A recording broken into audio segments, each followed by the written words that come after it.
উন্নত জীবনের আশায় লিবিয়া হয়ে ইটালি যাওয়ার স্বপ্ন দেখতেন মাদারীপুরের কুনিয়া ইউনিয়নের শাহজাহান হাওলাদার। সেই স্বপ্নের পেছনে ছুটতে গিয়ে 18 মাস ধরে নিখোঁজ ওই যুবক।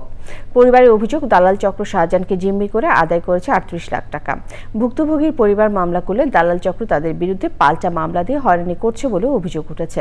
মাদারীপুর থেকে রাহাত হোসেনের রিপোর্ট। বান্ডেল থাকলে প্রতি সেনমানিতে টাকা বাঁচবে। বিকাশ সেনমানি বান্ডেল কিনে জিতুন প্রতি লেনদেনে।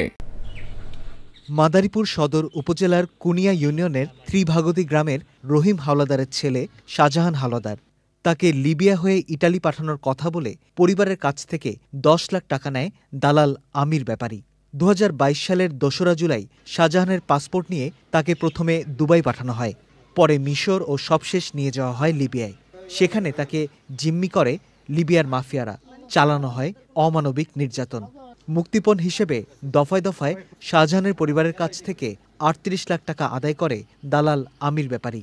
2024 সালের 21শে মার্চের পর থেকে শাহজাহানের কোনো খোঁজ নেই। বাড়িঘর সব কেস আমি যেতে পারি না, ওই আমির কইতে আছে 50 লাখ খাওয়াইয়া আমি কেস খাইয়ালাম, কিন্তু তো করতে না তুমি এই কইয়া এখন মনে করেন যত সালিশ সলিশ সবই কথা কয়। খবরই নাই 17 মাস পোলা আর কথা কইতে এই যে পোলা আমার এই বলে এমন সুন্দর পোলা আমার এই বাড়ি বেচাইছে আমারও।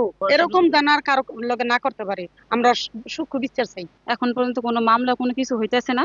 আমাদের যে দালাল আমির ব্যাপারী সে জামিনে আইছে আর কি। টাকার কি ক্ষমতা, টাকা যার আছে তার কথাই বলে। স্থানীয় প্রশাসন জানিয়েছে এরই মধ্যে দালাল চক্রের একটি তালিকা করা হয়েছে।